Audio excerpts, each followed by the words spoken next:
Pero ¿qué es lo que vamos a hacer? Hay ministerios que pueden tener por su complejidad dos viceministerios, por ejemplo, el Ministerio de Minas y Petróleo, Minas, Petróleo. Entonces, el viceministerio de Minas va a tener la empresa pública, la Corporación Estatal Minera, pero una agencia de regulación.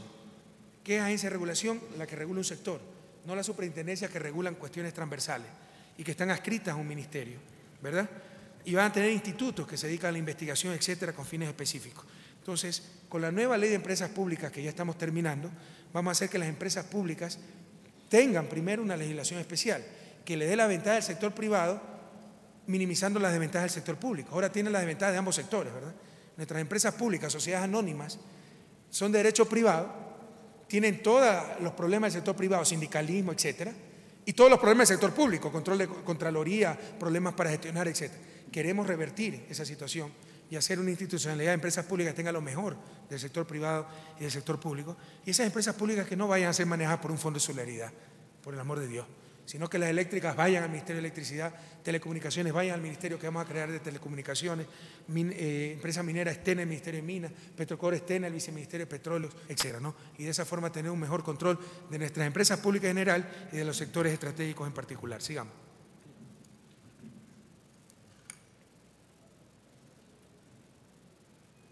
¿Qué encontramos cuando llegamos? Esto es increíble, para que vean la situación. Es que es fácil ver los toros de lejos, ¿verdad?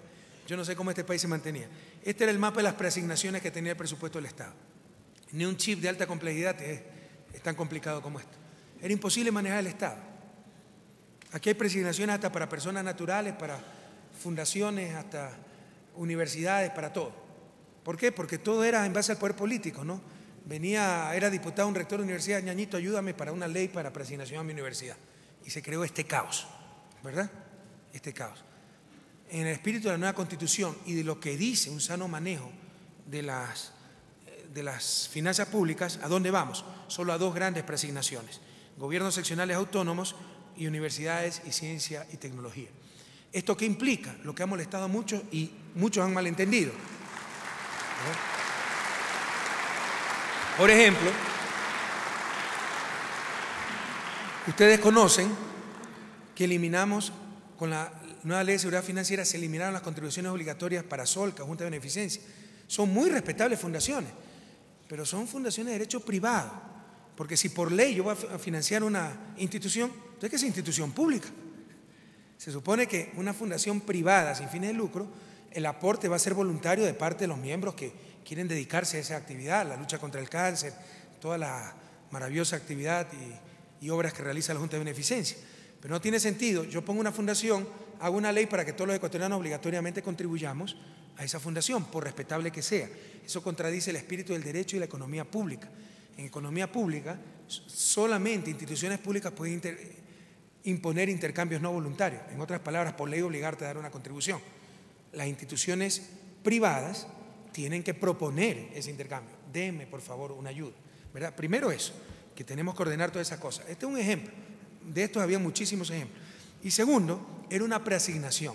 Nos encarecía el crédito y estaba preasignado. Eso no es bueno para las finanzas públicas. Entonces, eliminamos todo eso. Estas fundaciones que valen la pena, como Solca, Junta de Beneficencia, van a ser atendidas con el presupuesto del Estado, pero estamos eliminando todo ese caos que ustedes vieron en la diapositiva anterior. Sigamos. Bueno, ya vimos eliminación de fideicomisos y mejor manejo de liquidez. No es que nos comimos la reserva de liquidez, la utilizamos más eficiente e inteligentemente, y eso es lo que nos ayudó a aguantar el remesón. Todavía no tenemos signos claros, a excepción de algunos efectos en los exportadores, de la crisis que hemos vivido. Pero señores, de diciembre tenemos un precio de petróleo que bordea los $20.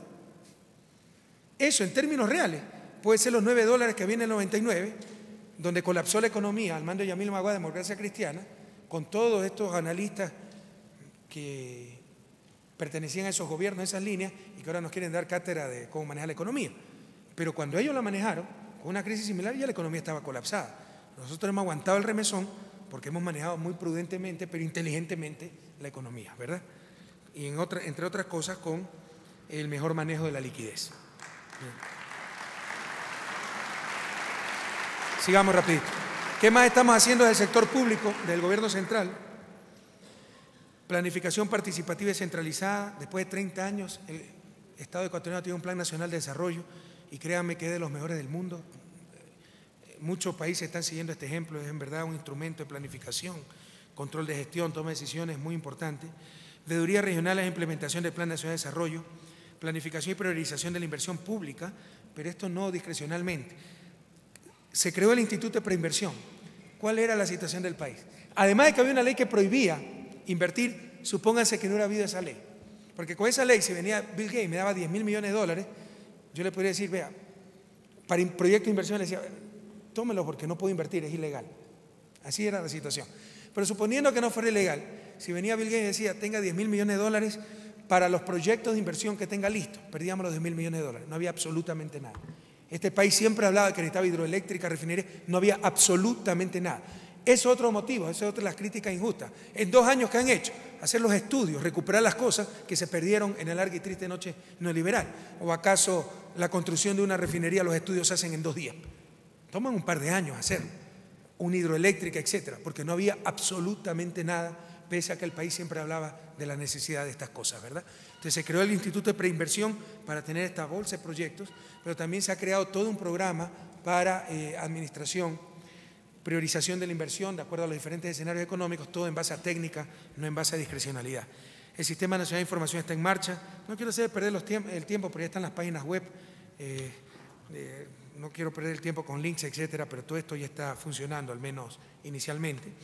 Planificación desconcentrada y centralizada en elaboración 7 planes estratégicos de desarrollo regional. Estamos haciendo la planificación también por regiones, sigamos. Innovación en la gestión pública. Antes nadie rendía cuentas. Es increíble la impunidad que ha habido. Ustedes van al Ministerio de Obras Públicas, ningún contrato se ha terminado a tiempo. ¿Por qué? Siempre el pretexto favorito es mal diseño. Ah, maravilloso. ¿Cuántos diseñadores están presos? ¿Cuántos perdieron su trabajo? ¿Cuántos pagaron alguna multa? Ninguno. Es el reino de la impunidad, o era el reino de la impunidad. Entonces, esto se acabó. Es duro luchar, porque es cambios culturales. Además que en todos lados hay amarres, hay componendas, y que nadie se engañe. Lo más fácil, esto nos hace sentir bien, pero un signo de mediocridad es echar la culpa al sector público. El sector público es corrupto, mediocre, etcétera. Pero la corrupción está en todos lados. El Estado no es otra cosa que el fiel reflejo de la sociedad a la que representa. Un Estado ineficiente, mediocre, con corrupción, refleja los problemas que tiene esa sociedad en todos los sectores, ¿verdad?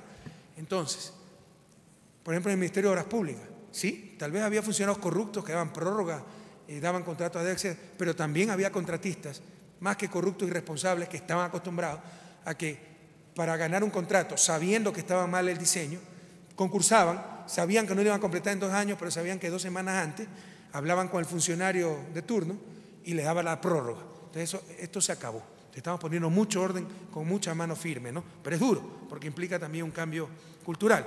En todo caso,